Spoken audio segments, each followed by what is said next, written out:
Hello, you're tuned in to Word Power, the podcast where we learn new English words every day. Welcome back to the podcast, everyone. Today, we're really diving deep into what it means to be a truly advanced thinker. We've talked about critical thinking before in episodes like 2, 6, and 7, and we've covered evaluation, but now we're taking it up a notch. We're getting into the nitty gritty of how we process information at a really high level. Yeah, it's like we've laid the groundwork and now we're building the skyscraper of thought. We're going beyond just understanding what's in front of us and really getting into what does it mean and what can I do with this information. It's super exciting because these are skills that genuinely change how you interact with the world. Absolutely. And the first big one we want to tackle today is infer. We do it all the time, sometimes without even realizing it. Jani, how would you describe inferring? Oh, inferring, I think of it as reading between the lines. It's not just taking the explicit information, but using clues, past knowledge, and context to figure out what's implied. Like, if you see someone with an umbrella on a sunny day, you might infer they expect rain later, even if no one said it. That's a perfect example. Or if your friend suddenly starts talking about wanting to get a new phone and keeps looking at their old, cracked screen, you might infer they're hinting they want a new one for their birthday. It's about drawing conclusions based on indirect evidence, isn't it? Exactly. And it's so vital for understanding people, literature, even news. Sometimes the most important stuff isn't directly stated, You have to get it. Moving on from inferring, which is about drawing general conclusions, let's talk about deducing. This one feels a bit more precise, doesn't it? Definitely. When I think of deduction, I think Sherlock Holmes. It's like having a set of established facts or general rules and then using those to arrive at a specific, logically certain conclusion. If all men are mortal and Socrates is a man, then Socrates is mortal. That's pure deduction. Yeah, it's that process of moving from the general to the specific. If a doctor knows a certain virus causes specific symptoms and a patient presents with all those symptoms, they deduce the patient has that virus.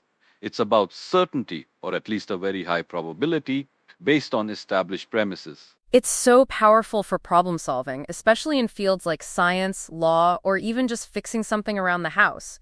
You know the car isn't starting, you deduce it's not getting fuel or it's not getting spark, and then you narrow it down. That's a great practical application.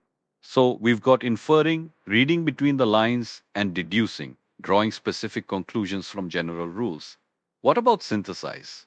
Synthesizing is where you bring everything together. It's taking disparate pieces of information, ideas, or experiences and combining them to form a new, coherent whole. It's not just summarizing, it's creating something new from the individual parts. Exactly. Think about a student writing a research paper. They don't just list what each source says. They read multiple sources, identify common themes, reconcile conflicting information, and then present their own argument, their own understanding, which is a synthesis of all that material. It's creating a new perspective. Or even in art. A painter might take inspiration from different cultures, different techniques, and combine them to create a style that's uniquely theirs. It's the ultimate creative act, really, taking what exists and making something new and meaningful. I love that. It's not just about consuming information, but actively processing and transforming it. And then, underpinning all of this, we have reason. Reason is kind of the umbrella term for the whole logical process, isn't it? Yeah, reason is the ability to think, understand, and form judgments logically. It's the engine that drives inferring, deducing, and synthesizing. It's about using evidence, facts, and logic to reach a conclusion or make a decision. It's what allows us to navigate complex situations, solve problems, and make informed choices. If you're trying to decide between two job offers, you're reasoning, weighing pros and cons, considering your long-term goals, predicting outcomes. It's all about applying logic. And it's not always about finding the right answer, but the best answer given the available information and your goals. It's a continuous process of adjusting your understanding as new data comes in. Absolutely. Now, you might be thinking, okay, these are great high-level skills, but how do they apply to something really practical, like learning vocabulary? And that's where it gets super interesting. This is where the rubber meets the road. Let's start with inferring. When you're reading and you come across an unfamiliar word, your first instinct shouldn't be to grab a dictionary. It should be to infer its meaning. Exactly. Look at the context. What's the sentence about? What are the surrounding words? Is the tone positive or negative? For example, if a character is described as garrulous at a party and the next sentence says she never stopped talking, you can infer garrulous means talkative or overly chatty. Or if a company's financial report says they experienced an exorbitant increase in profits, but then clarifies it was more than they could have ever imagined, you infer exorbitant means something excessively high or unreasonable. It's a skill you build by consciously practicing it. Then, once you've tried inferring, you can move to deducing, especially for more complex words. This is where breaking down a word comes into play. Prefixes, suffixes, root words. Oh, this is my favorite. If you know din means good and diction relates to speaking, you can deduce benediction means a blessing or good words spoken, or mal for bad, function for working, so malfunction is bad working. Right. So many English words have Latin or Greek roots. Knowing common prefixes like un for not, re for again, pre for before, or suffixes like ology for the study of, able for capable of, gives you immense power to deduce meanings even if you've never seen the word before. It's like having a secret codebook for language. You're not just memorizing, you're understanding the building blocks. This is also where synthesizing comes in for vocabulary, actually. You don't just learn a word in isolation. Exactly. When you learn a new word, you synthesize it into your existing mental lexicon. How does it relate to words you already know? Are there synonyms, antonyms? Are there situations where this word is more appropriate than a similar one? So if you learn serene, you don't just know calm, you synthesize it with tranquil, peaceful, placid. You think about when you'd use serene over calm, maybe for a landscape or a person's demeanor, implying a deeper, more profound quietness. That's synthesizing. And this whole process of actively engaging with words instead of just rote memorization helps incredibly with spelling too, because you're reasoning through the word. Absolutely! For spelling, first off, visual memory is huge. When you look up a word, don't just read it, really look at the shape of the word. Picture it in your mind, write it down a few times, don't just type it. The physical act of writing can embed it deeper. And understanding the etymology or origin helps. Like if you know receive comes from the Latin recipere, the I spelling makes more sense than if you just tried to sound it out phonetically.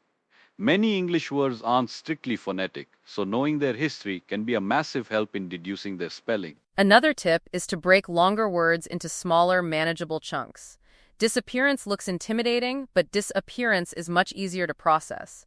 You're essentially using deduction again, breaking down the complex into simpler parts. And mnemonic devices can be a lifesaver for tricky ones. For separate, remember a rat in separate, or for piece, remember a piece of pie. These little memory hooks are you actively reasoning your way to remembering the spelling. Also, practice in context. Don't just list words, use them in sentences. Write paragraphs incorporating new vocabulary. When you're actively using the word, you're not just learning its meaning, you're solidifying its spelling in your mind because you're seeing and writing it repeatedly in a meaningful way. This ties back to our review of critical thinking and evaluation too. When you're learning new vocabulary, you're critically evaluating its nuances, its appropriate usage, and even the logic behind its spelling. You're not just accepting it, you're understanding it deeply. Exactly. If you see a word used in a sentence and it just feels off, your critical thinking skills kick in. You evaluate if the writer chose the best word or if there's a more precise term. This active engagement makes learning stick. So whether you're inferring the mood of a character, deducing the cause of a scientific phenomenon, synthesizing research for a presentation, or simply reasoning through the spelling of a difficult word, these advanced thinking skills are interconnected and incredibly powerful. They truly are. They don't just help you learn, they help you live more thoughtfully, more effectively. So next time you encounter something new, take a moment. Try to infer, deduce, synthesize, and reason. You'll be amazed at what you discover. That's a fantastic point to end on, Jani. It's about empowering yourself as a thinker. Thanks for joining us for episode 14 on advanced thinking. We hope you feel a little more equipped to tackle the world's complexities. Thanks, everyone! Keep those brain cells firing, and we'll catch you next time.